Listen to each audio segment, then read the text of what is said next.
see you all here. And, first of all, I'd like to thank Stephen Fisher for inviting me here to the beautiful University of Oxford. For me, that's somehow a dream come true. Today's workshop is about teaching statistics to social science students, and as Steve already mentioned, it's about teaching mixed ability and less enthusiastic students. As I first learned about the title, I thought, oh, that's typical British. We Dutch, we are a little bit more blunt. I suggest we say something like they hate statistics or they dislike statistics, but maybe we can discuss that later on. When I was preparing myself for this workshop, I remembered that someone from anthropology, a student in anthropology, first year student, she said to me after she did a lecture, she said to me, well, trying to teach me statistics, that's like fitting the square peg into a round hole. And I'm not sure whether that saying is still popular around here. I'm not a native speaker, but I like the saying, and I used it as a sort of guideline through my presentation today. Well, Steve introduced me, and he pronounced my last name very well. But in Dutch it is Manfred to Grotenhuis. Manfred would be my first name. I thought, well, any famous Manfreds around there? I don't think so. There's one from Germany, but it's from the First World War. He was called the Red Baron. His first name is Manfred. And we have the Manfred Band, but that was a rock band way back in the 60s. So that is as far as it goes. So I think it's a very, very unpopular name. Okay. When I'm from Radboud University in Nijmegen, that's a Dutch university. Well, I choose this university, as Steve said, it was the nearest university available. Okay, before I continue with talking about how to teach statistics, I would like to say something about my own educational career, because it's a little bit, it is a little bit odd career I had, and I think it is important for this workshop that you know a little bit about my background, because I do come from out of the system, and I have the idea that you come from out of the system, you look at things in a different way. So that's why I bring it up here. I don't know how it is for the UK, but the elementary school in the Netherlands runs from when you're age 6 to age 12. Everybody does it. There's no segregation whatsoever. Then, after when you are 12, you get the first decision to make. The one path leads to more technical schools, and the other one leads eventually to university. Well, I was a really slow student, so my parents decided that I should attain lower secondary school, which is between 12 and 16. And over time I developed a little interest in technical stuff. I was repairing radios and stuff like that. So my father said, well, you have to become an electronic engineer. So I went to vocational school between the age of 16 and 19. After that I was trained in electronic engineering, and I worked for about 2 years in a very large factory. In fact, I brought with me the toolbox, which was attached to the bike I had way back then. It was a very large factory, so when a machine broke down, I had to fetch the bike and get the toolbox, and I went off trying to repair that. That's what I did for the coming 2 years. Yeah, I wasn't quite satisfied with the work I was doing, so I decided to go to college again after these 2 years. And then someone said to me, well, it was quite coincidental.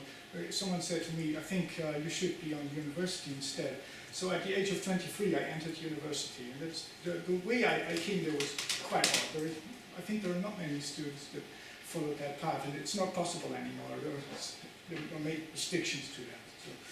So, then I graduated in 1994, and people invited me to write a thesis, and this thesis was a mix of statistics, because I had this technical background, and sociology, which I was really interested in, and I did that at the age of 27. Then, when I finished my PhD, age of 32, I got a job as a junior lecturer on statistics, and I did so ever since. So that is more or less my own educational career. And when I started as a junior lecturer, there was a senior lecturer. I don't know how it is for the UK, but when you get trained in lecturing, you get a senior lecturer, and he will train you on how to teach statistics. So, and Destinio lecturer in statistics, he did it for over 40 years, was well trained, he was very eloquent, and I called him the king of the blackboard, because when he started somewhere in the upper left corner, he knew that within 2 hours he would be on the right lower corner, very neatly down, and when you take a look at my blackboard, it's just chaotic. Okay, so I'd like to tell you a little bit about my first 2 years as a lecturer, because I was just following that senior lecturer, and I was trying to more or less to copy what he did, because he explained things very well, and I wanted to be like him. Way back then we used a book called Statistics, very intriguing title, from the Clay, Dietrich and Sinkage. I think the book is still available. Then we used the 6th or 7th edition. We have on the front cover some jazz musicians. I don't know why. In my own books I have to say they pick cover pictures that have nothing to do with the book itself. I don't know what reason that could have. I think it's a good book. It covers statistics very well. It's clearly written. It's a little bit technical. It is in English, which poses a problem for our Dutch students. I will tell you a little bit about it more later on. And it has rather crowded pages. And I think for students with mixed abilities, this isn't really the book. But we have to use it. My students, they come from sociology, anthropology, communication science, and well, just put it plainly, they do not like statistics very much. In fact, they hate it. So when they come over to my lectures, they think their heads will be chopped up or something like that. Way back, and I'm talking about 15 years ago, we did not use SPSS during the exams. They used a small calculator instead. So there was no relationship with statistical packages, whatever. As a result, maybe we were doing rather poor. We had about 40 to 50% that passed the test. And I think that was one of the reasons when the dean said this cannot continue anymore. For me, the blow came from a student in anthropology, and she said to me, well, the way you explain something like chi-square, you do it pretty well. I said, thank you very much. But then the blow came, she said, well, I might be able to calculate it if I study real hard, but I have no clue what it means to my own field of research. And I have no clue how to use it. And for me, that was something, that can be very tough on someone, on a lecturer, on a junior lecturer. So I really was shocked, and I said, okay, I do think we're doing it all wrong. And then the dean also said that these figures with passing the test are no good, and something has to be changed.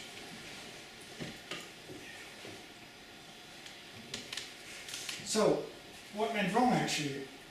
Well, I think the first thing that went wrong, that I think we did everything that lived up to their expectations. They expected something very difficult with formulas and calculations, so we did. And they expected that it was going to be difficult, hard to understand, and hardly would have any connection to their own field. Well, we did. And there was theory on statistics, and there were no practical tools. Like I said, we used this calculator for computing something like chi-square, which is not very difficult, but for them it was. And they had no idea why they had to use that calculator for their own research.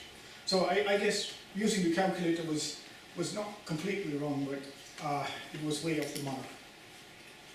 So I think that was my analysis way back then. I had to go back 15 years, and I didn't keep track of all the changes. I just changed it as I went along. But when I was recalling it, I think that were the main problems way back then. So, well, if we take these students as square pegs, then what do we have to do? Do we have to use the hammer? Well, I do not think that is a wise decision. So I was looking for a solution way back in 2000, and I said to myself, well, what kind of students do we teach statistics to? And what do they have to know, actually? And third, what do they have to be capable of? So we have three things. I had to look at these students, what are they actually doing? They are doing anthropology, they are doing sociology or communication science. Is it something familiar with communication science? It's a rather odd field. Well, no, it's not a rather odd field. It has something to do with the impact of television on people. That's what we call communication science. Then the second one is, what do they have? What have they to know? Do they have to know the formulas, or is it something else? And the practical side was ignored very much, I guess. People could do these calculations with their small calculator, but that wasn't really the issue. And I think a statistical program like SPSS, which is rather popular in the Netherlands, I think that was the program to be incorporated in these lectures as well. So that were the basic things for the solution, I guess. Well then, not trying to use the hammer, but adapt the holes. On my basis of my 2 years lecturing as a junior, I reworked the courses on statistics. So I started using examples that fall into their fields of interest. Well, nowadays we say, yeah, that's quite logical, but way back then it wasn't. They were talking about, I remember that my senior lecturer had this example of bottles of wine.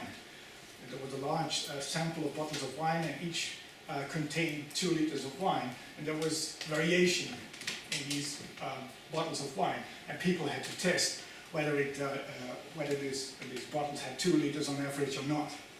That was one of his famous examples, and I don't think that was really a good example, because it was far away from anything that was taught in other courses.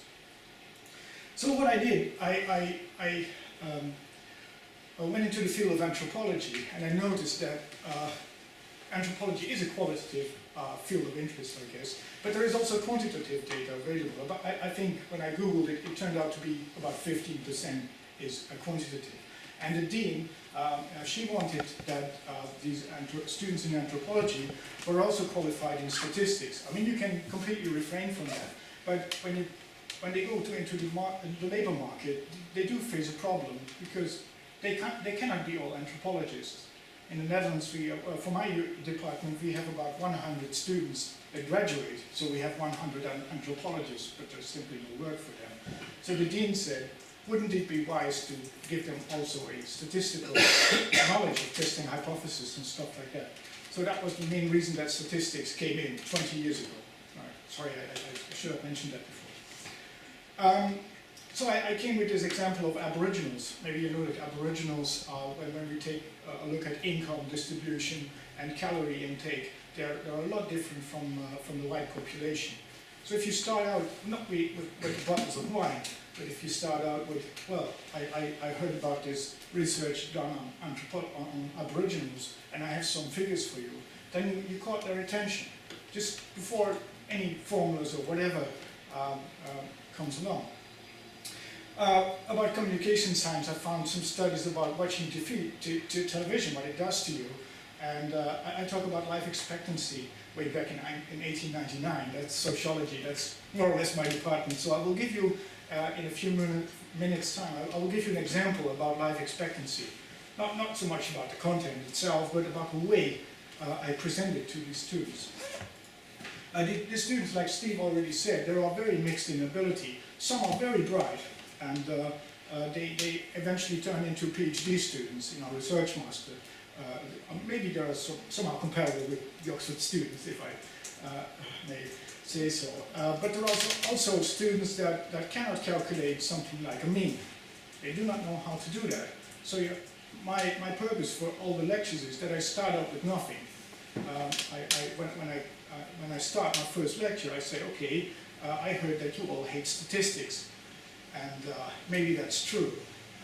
Then I talk about how to calculate a mean, and it's difficult for these students. And well, they go, okay, maybe it's not that tough. So I assume actually nothing.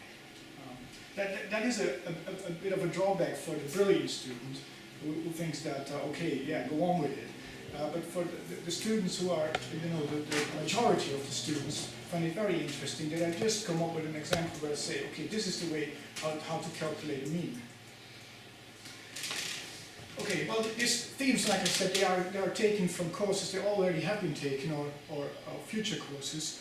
And what I did, I went for this real research, and I took the data, I downloaded the data, and I used it in SPSS. SPSS is, I think, one of the most popular statistical programs, and quite easy to use when you are a first grade student. And I talked about the output SPSS produces, and also about the way to obtain this output. We'll talk about that later. So there was more a connection between their field of interest in the first place, and there was also a connection between a statistical package that they more or less could easily master. I think Andy will talk about that after the lunch. His book is about, I think, exactly the combination between these two. I also reworked the assignments and the exams. They were no longer about bottles of wine or anything. I just took real life examples from their own field of interest.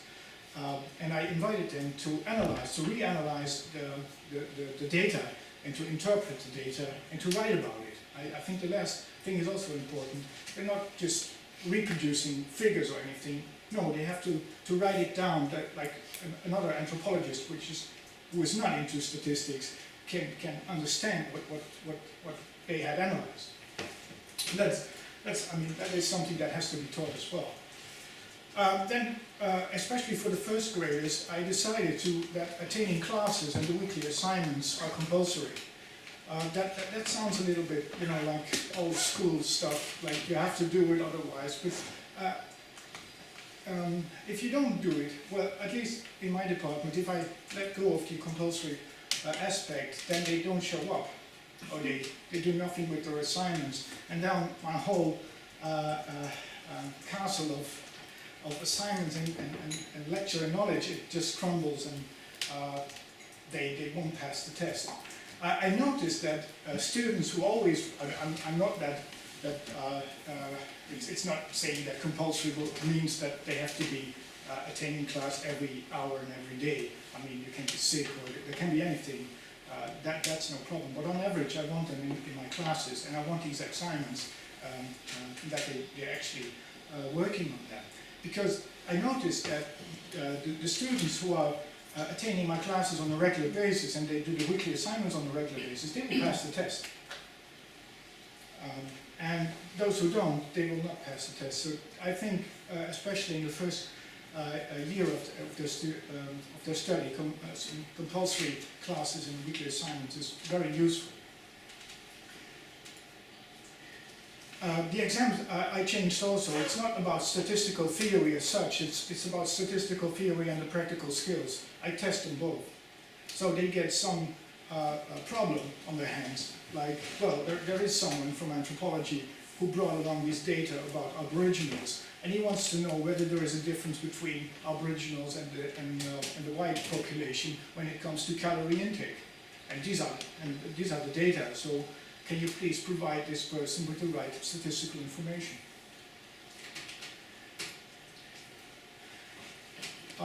So that's what I changed over the years, and over the years I tried some things, and I found that some things didn't work and some did work. But what you see over here is the way I do it nowadays, and the percentage that passes the test is about 95% nowadays.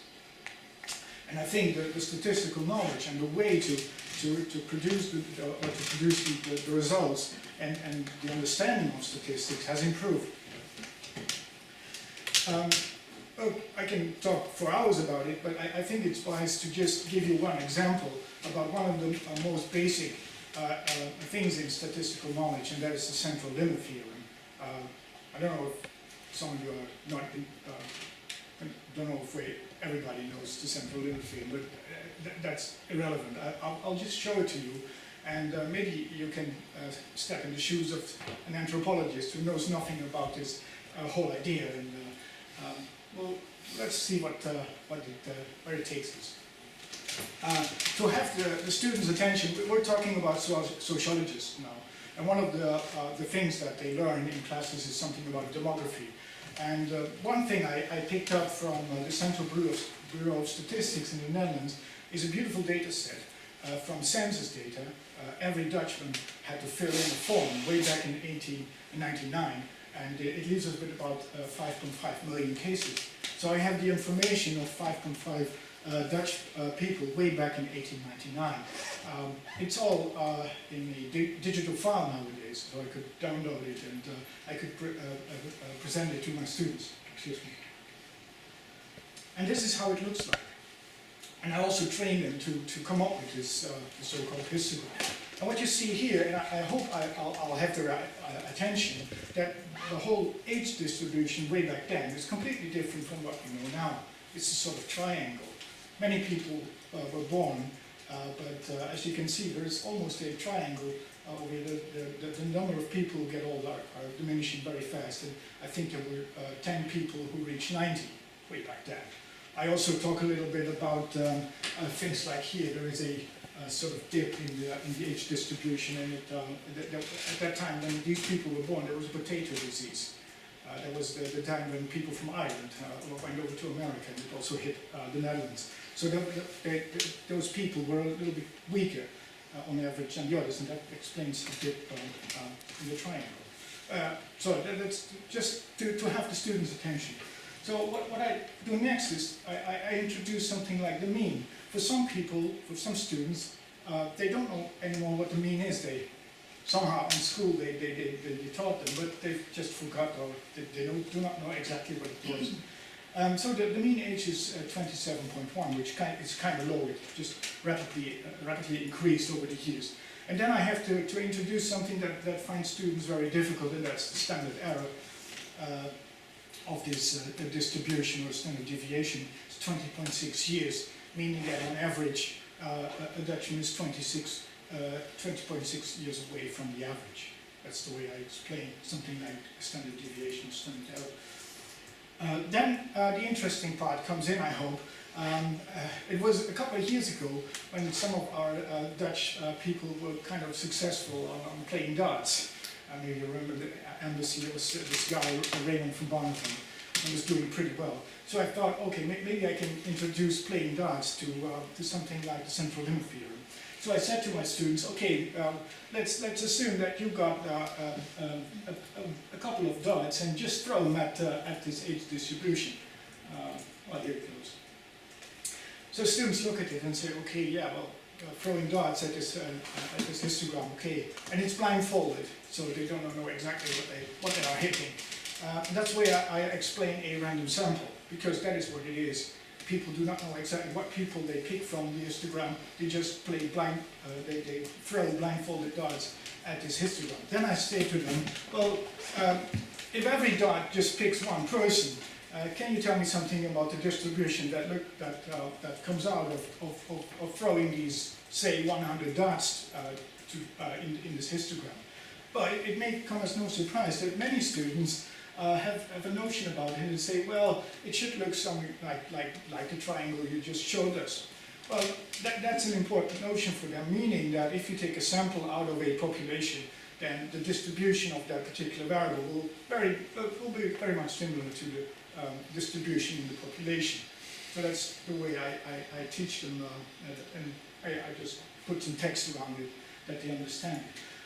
And then I show them that the mean age of that particular sample of that drawing these dots is about 27.8, which is not exactly the mean age of the population. So there is also already the notion that if you take a sample, then the mean age or any other parameter will be not equal to the population parameters.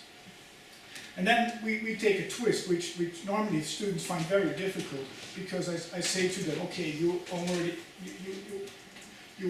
had these 100 dots and you threw them at the histogram, but suppose that each of you had these 100 dots and you would throw them at them and we would calculate a mean. Then how would the distribution look like? Well, I find it also very surprising that there are many students who say, well, they don't say that there will be a normal distribution, but they have a very strong feeling that very extreme values will not come up.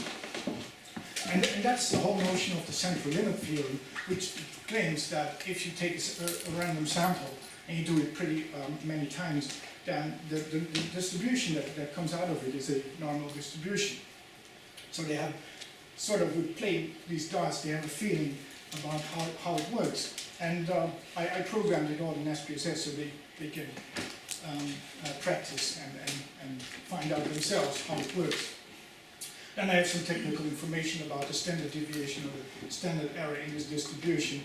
Then for the very first time, we have a short formula saying that you can calculate the standard error in this distribution from the standard deviation in population divided by the square root of the sample size. That's the first time a formula comes in, but I never asked them during exams about the exact calculation. That is something SPSS does for them.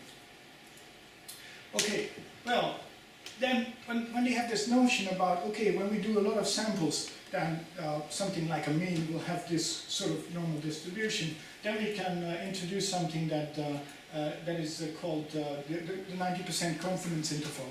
I can show them that if we take some boundaries to the left and to the right, that we can tell how many samples are within these boundaries and how many samples are without, out of the two boundaries. And that's what's called the 90% confidence interval. I do not pay that much attention to the confidence interval because there is something that I think is more important. Because students ask me all the time, yeah, why is it then that we calculate these confidence intervals? Well, the thing is, and this is one of the major things that we learn our students during their career at our university, that we test hypotheses. And we use, to test hypotheses, we use something like a probability and an alpha. So I think that is more important than showing them all kinds of confidence intervals. I start out with a research hypothesis that says that in 1930, so about 30 years later, the mean age has risen compared to 1899, which is a research hypothesis that can be tested against the null hypothesis that says that the mean age did not rise. So I just introduced this whole idea about the research hypothesis and the null hypothesis by something that relates to their own things they read about demography. And then I come up with the normal distribution once more, and I say, okay, outside these 90% confidence interval, we can come up with something that is called a rejection area. And if your result, your sample falls within that rejection area, then it supports our research hypothesis, and it doesn't support a null hypothesis. That's basically it. So that's in plain words over here. So with this example, from throwing the darts to population data, normally there are many books that don't start out with any population data, which I think is a pity, because all this stuff around the central limit theorem is about a population where we take samples from. And I was lucky that I could find something that was real population data. So this is basically the example I use for them to explain something like the central limit theorem, which, it's a very difficult concept for them to grasp, I know from experience. But I have the feeling when I start out with this histogram of the population data and throwing the darts, then some students come to me and say, is it really that simple? And I think that is the best thing you can hear from students with mixed ability. They think, okay, I cannot believe that it is really that simple. And I say, yeah, well, I'm sorry, but it is that simple. Okay, well, the whole idea about the central limit theorem and the other examples I put into a book called Statistical Tools. It's just all my lecturing experience in a rather small book, actually. What I did is I put on a web page as well with all the data I could lay my hands on, and with the SPSS syntax and menu stuff also. It's a relatively small book with a large web page attached to it with all kinds of stuff. That's the book we work with, especially for the anthropologists and sociologists when they are in the first grade. In second grade, you turn over to the book by Andy Field, actually. If you are interested, the web pages can be found over here.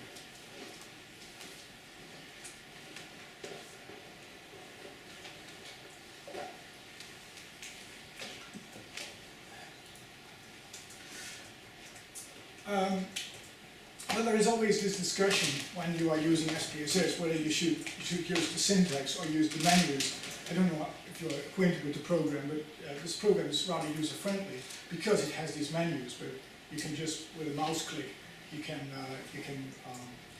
get to the results. There is also another possibility, and that's the syntax.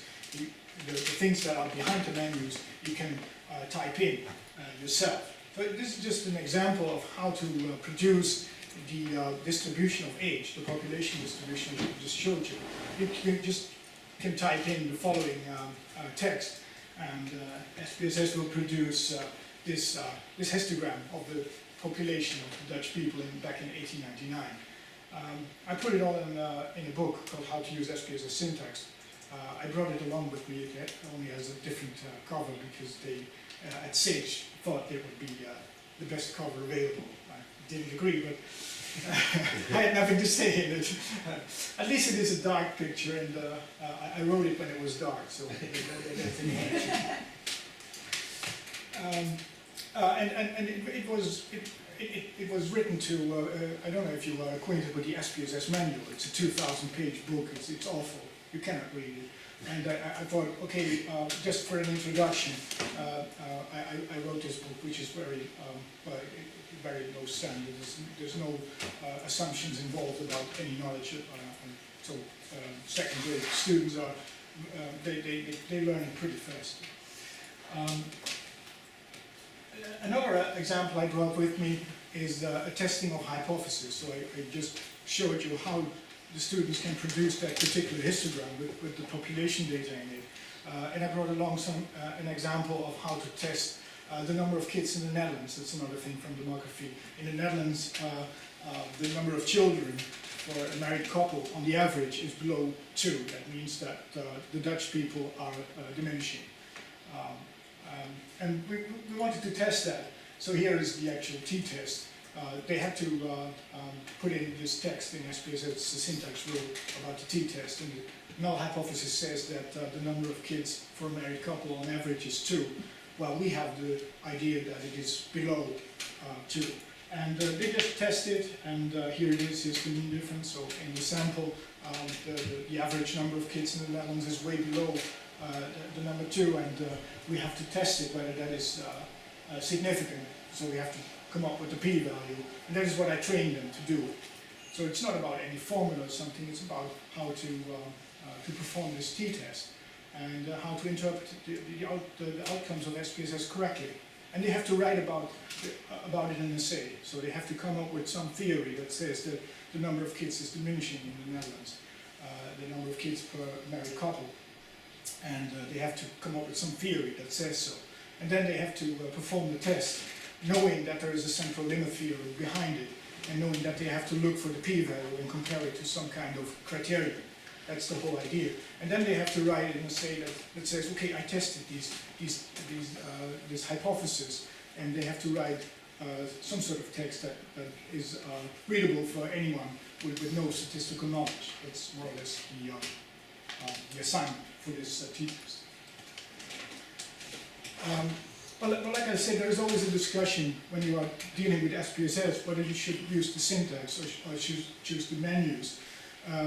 When I was preparing myself for this presentation, I just got the new cover for the English book. I only had the Dutch book, but there is a translation on its way, which is called SPSS Basics. And in that book, a 100-page book, is about using the menus, because I found that if you are introducing the syntax in the first grade, then it might go wrong. So for these mixed ability students, I use the menus as a sort of start, and then after 1 year or two, then I move over to the syntax. I give you an example of how it is put on in this book about using the menus. I just use all kinds of screenshots, and I have these boxes around it saying that, okay, if you like to produce this screenshot, do this and do that. And if you press the buttons, then at the end you will get actually the output, and I put the output also in the book, so it's sort of what you see is what you get approach. And this works pretty fine for anthropologists. the first grade anthropologists who know nothing about statistical packages and so on. This works pretty fine. The only, well, they sometimes complain about that they do not know exactly what kind of buttons they're actually pushing.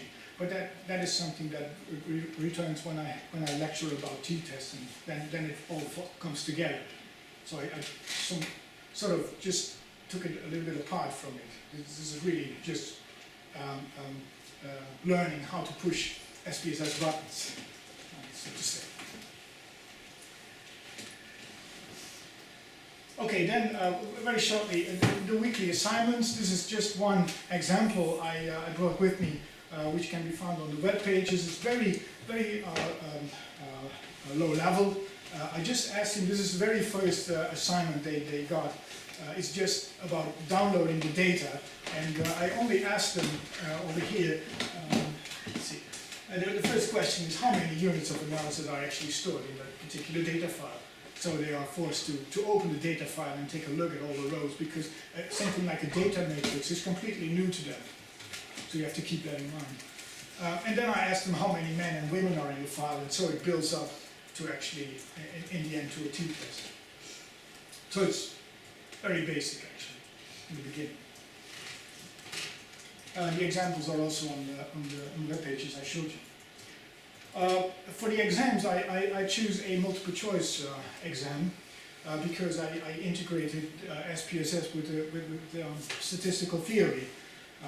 And I have about 500 students a year, so I thought it would be wise thing to move over to multiple choice. What I did, I came up with about 25 questions about how to analyze data and how to interpret and how to write about it. That is all in these multiple choice questions. Well, the question that is before question number 5 is about how to run a regression model. I learned them how to do it. And when they produced the regression parameters, then I asked them to say something about it. Well, this is one about the central limit theory I talked about. I asked them that whether it is correct that someone replies that the effect in the regression analysis they found using a sample, whether it is also true that it exists in the population as a whole. So they have to know about the central limit theory and how it works. And then the right answer is that they have to take a look at the t-value, because that is decisive here, not the sample or the size of the samples. So they have to be actually quite, they have to know about how the central limit theorem works. Then I like to end this presentation. I like to say something about the number of lectures, the number of hours that is involved when I talk about an introductory course in statistics for mixed ability students. In our department, we have a 9-week schedule. So we have lectures for 2 hours a week. 90 minutes are about the theory, not really the statistical theory, but things like I showed you when I talk about the age distribution. And then 30 minutes are on the assignments, because I would like to give them feedback on what they actually did and what they did wrong and what they did right. And I talk about these assignments, which are take-home assignments, and they take about 3 hours work for them. They can do it at home. They have these SPSS files and so on. They can download it from the web pages. Just walk you through the introductory course. Week 1 is an introduction to descriptive statistics only. There is no inferential statistics involved. And I'll talk a little bit about SPSS. It's completely new for them. And then the weeks after, weeks 2 and 3 are about SPSS training only. I then use the book about on the menu. And after these weeks, well, they ask me why do I have to push these buttons, and I say, okay, that's in week 4. Because we discussed the graphical descriptions of qualitative and quantitative variables. So about a pie chart, maybe you heard that, and histograms and box plots and stuff like that. And week 5 is for numerical descriptions of these exact same data variables. Talk about a median, talk about a mean, a mode, variation. And then in week 6 it becomes a little bit more complex for them, because I'm going to talk about the relationship between qualitative variables, so talk about cross tables. Then we have the relationship between two quantitative variables. Then I talk about regression analysis, Pearson correlation coefficient, that sort of things. And then I move over to something that's a little bit odd in the picture here. It's about Likert scales. It's about summing variables. They need it because parallel to this introductory course, there is a course running that they are trained to get to get the data themselves. They have to take a sample from our population in Nijmegen and with a structured questionnaire. So they bring in their own data. That's not a course that runs with it. And they have to write a paper about these data they gathered. And then this introductory course, of course, comes in quite handy. And week 9 is for a summary and for preparation for the exams. I also like to show you, just to end this presentation, with a follow-up course in statistics. That's second grade. There is a slight difference between the introduction course because I extend the hours a little bit more. I lecture for 2 hours a week on the theory, and 2 hours a week are dedicated to the assignments. They become a bit more lengthy, and I think it's wise to put in some more time there. We have, this time we talk about inferential statistics. From this course I took the example from the age distribution, and I took also the one sample t-test for a mean from a particular course. Then we have a sample t-test on proportions, comparing two means, maybe you're acquainted with paired and unpaired, the analysis of variances, the cross tables again, linear regression analysis again, and multivariate regression analysis. So that's the content of that more advanced, well, for them it's quite advanced statistical course. Again, the percentage of passing the exams are quite high, about 90%. Okay, I think I talked long enough. To wrap it up, teaching statistics to mixed ability and less enthusiastic students, I think it's when we talk about square pegs and round holes, I don't think that is true.